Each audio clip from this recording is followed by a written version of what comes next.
Virus Wahabi telah menjangkiti pria ini, lalu arogan merusak sesajen. Ini yang membuat murka Allah. Jarang sekali disadari bahwa inilah yang justru mengundang murka Allah, hingga Allah menurunkan azabnya. Allahu Akbar. Setelah mengeluarkan kalimat ini, pria itu menendang sesajen di lokasi erupsi Semeru. Pria itu kini lagi dicari polisi, bahkan Bupati Lumajang. Thoriqul Haq pun mendorong upaya penangkapan pria itu. Saya minta semua teman-teman, baik aparat maupun relawan di sana untuk mencari dari mana orang itu atau identitasnya siapa itu, dari kelompok mana itu. Saya minta segera untuk dicari. Dan saya minta harus untuk pelaku mengklarifikasi supaya ini tidak mengganggu kami yang ada di Lumajang, yang saat ini damai, kata Bupati kepada wartawan di Gedung Gerahadi usai Muswil IKA PMII Jatim, Minggu 9 Januari 2022. Apa yang telah dilakukan pria itu sepertinya bisa diduga keras model keyakinan mazhabnya. Pemikiran si pria ini sama persis dengan kelompok yang gemar membidahkan dan mensyirikan keyakinan orang lain. Atau bahkan tak jarang, orang seperti ini gemar mengkafirkan dan menuduh sesat orang lain. Si pria ini merasa telah menjadi wakil Tuhan, lalu melakukan vonis terhadap praktek keyakinan orang lain. Pria ini bisa dipastikan pemahaman keagamaannya sama persis Wahabi, sebuah ajaran sempalan dalam Islam yang telah membuat kerusakan di mana-mana. Padahal Wahabi ini telah mengaku membuat perbaikan, persis yang disinggung dalam ayat 11-12 dalam surah Al-Baqarah. Dalam surah Al-Baqarah itu, para perusak ini mengatakan sedang membuat perbaikan, tetapi ditegaskan dalam ayat itu bahwa mereka justru melakukan kerusakan. Wahabi atau orang-orang seperti pria yang menendang sesajen ini merasa sedang melakukan perbaikan tauhid, merasa sedang memurnikan agama, merasa sedang membersihkan kesyirikan. Tapi apa yang telah dilakukannya justru memancing emosi warga, mengundang rasa kebencian, dan justru bisa mengacaukan tatanan suatu negara. Tak ada negara yang akan maju dan berkembang serta hidup damai jika pemahaman Wahabi dipelihara. Bahkan Saudi Arabia sendiri sekarang sudah mulai ingin menggerus atau menafikan tema agama. Saudi di bawah pengaruh putra mahkota bin Salman ingin mengubah Saudi menjadi negara yang tampak sekuler. Maka tak heran jika Saudi sekarang sudah bisa mengadakan live musik, hingga perempuan sudah bisa menyetir mobil, dan bahkan sekarang sudah banyak perempuan Saudi yang tidak ingin pakai cadar lagi atau jilbab besar. Kaum wanita Saudi ingin semacam kebebasan. Jika wanita Saudi ingin melepas cadar dan menggunakan hak-hak asasi kemanusiaannya, berbeda dengan kaum hijrah di Indonesia, juga otonomi Aceh. Kaum hijrah justru memelihara cadar dan merasa sudah paling mulia, sehingga akan muncul penilaian yang buruk kepada wanita lain yang tidak pakai cadar atau jilbab di negeri ini. Padahal di negeri ini keragaman agama dan keyakinan begitu plural. Dan akibat dari kelakuan orang-orang yang berpaham Wahabi itu, masyarakat mudah terpancing emosinya. Misalnya, apa yang terjadi di Sulawesi Tenggara, ada orang yang berpaham Wahabi dan kebetulan jadi imam masjid, mengeluarkan pernyataan buruk terhadap tradisi yang sudah lama dilakoni warga setempat. Orang yang berpaham Wahabi itu pun kena gampar wajahnya saat sedang memberikan argumennya di depan beberapa orang. Lalu di Lombok, atau tepatnya di Kecamatan Wonosobo, seseorang yang berpaham Wahabi dengan kasar dan sangat menghina makam leluhur. Wahabi memang sangat anti terhadap penghormatan dan makam orang-orang mulia. Maka tak heran juga di Saudi Arabia, makam Nabi dan para keluarga Nabi sangat sulit disiarahi. Kerajaan Saudi dulu telah menjadi Wahabi sebagai mazhab tunggal kerajaan.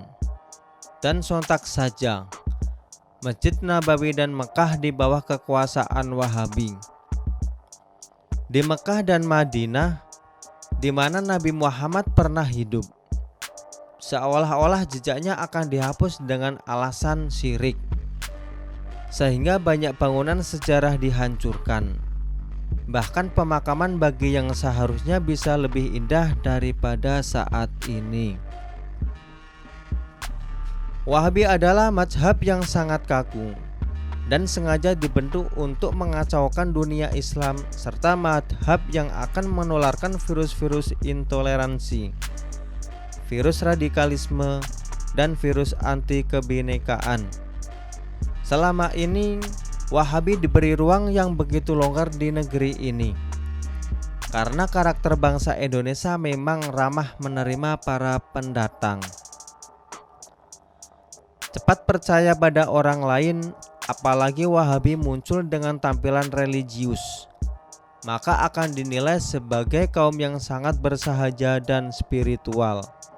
Namun ternyata setelah mendapatkan tempat dan berkuasa di beberapa masjid, kaum Wahabi mulai membuat kerusakan, mencela atau menghina praktek dan tradisi masyarakat setempat, serta menularkan virus ke berbagai masyarakat,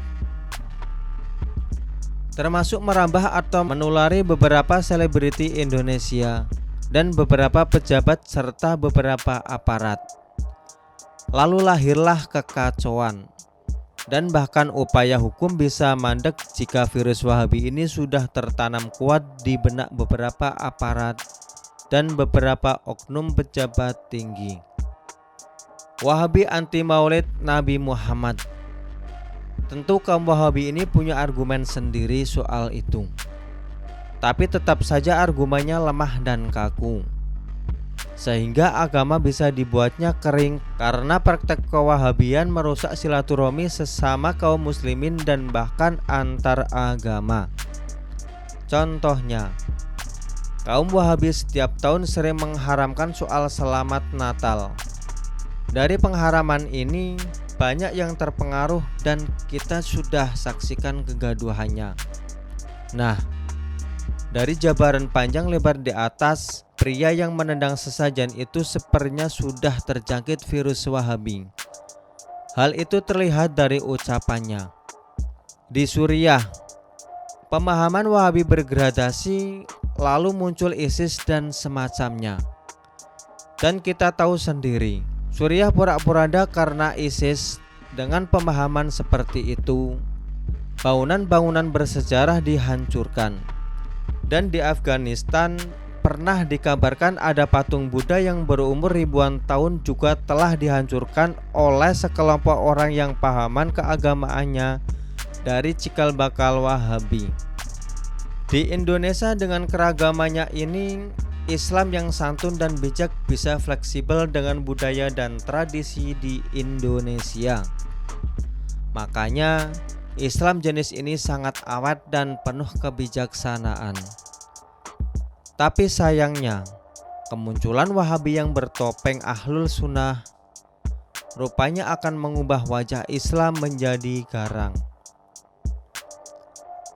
Jadi bohong kalau ada yang ngaku ahlu sunnah tapi mencela keyakinan dan tradisi setempat.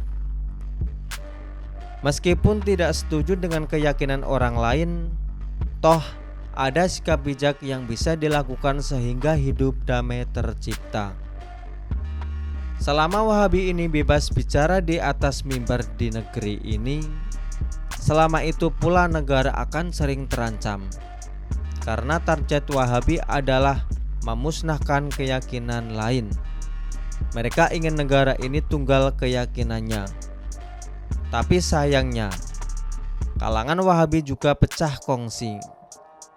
Itulah kenapa muncul fraksi-fraksi lain yang sebenarnya jeroannya sama, yaitu jeroan sempalan Islam. Misalnya HTI, FPI, dan semacamnya. Atau rata-rata sempalan ini disebut kadrun. Khusus FP yang coraknya jadi brutal padahal dulu gemar sholawatan karena memasukkan ideologi Wahabi ke komunitasnya. Pria yang menendang sesajen itu adalah kadrun kuadrat atau kadrun murokab, yang cikal bakal pemahaman keagamaannya persis Wahabi. Kabarnya ia adalah relawan yang datang ke lokasi erupsi Semeru. Artinya, orang ini pendatang yang sok paling religius, sok paling paham spiritual ketuhanan, dan merasa pemegang kunci surga. Merasa paling tahu bagaimana kemurkaan Allah itu turun. Namun faktanya apa yang dilakukan pria ini bisa sama dengan kelakuan ISIS. Dan apa yang telah dilakukan ISIS selama ini, inilah yang malah bisa memunculkan kemurkaan. Bagaimana tidak?